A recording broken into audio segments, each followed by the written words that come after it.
Welcome to Blizzard Fire. We hope this video helps fire up your solution.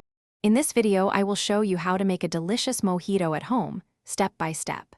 First, let's gather our essential ingredients.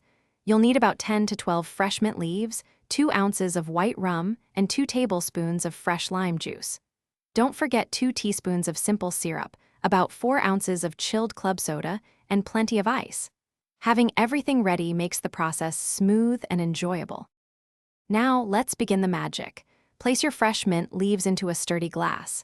Using a muddler, gently press and twist the mint about 3 to 5 times to release its aromatic oils without tearing the leaves. Next, add 2 tablespoons of fresh lime juice and 2 teaspoons of simple syrup.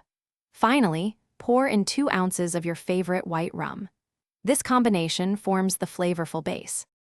With our base ready, it's time to chill things down. Fill your glass completely to the brim with crushed ice.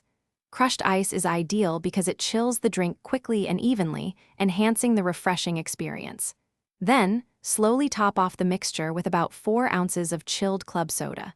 Give it a gentle stir, just a few times, to combine all the wonderful flavors without losing the fizz. Perfect! Your homemade mojito is almost ready to enjoy. For the perfect presentation and an extra burst of aroma, garnish your drink. Take a fresh lime wedge and place it on the rim of the glass. Then, gently tuck in an extra sprig of fresh mint. Serve your beautiful, refreshing mojito immediately. It's a fantastic drink for any occasion, offering a delightful balance of sweet, sour, and minty goodness. Cheers! Thanks for watching. If you found this helpful, don't forget to like and subscribe.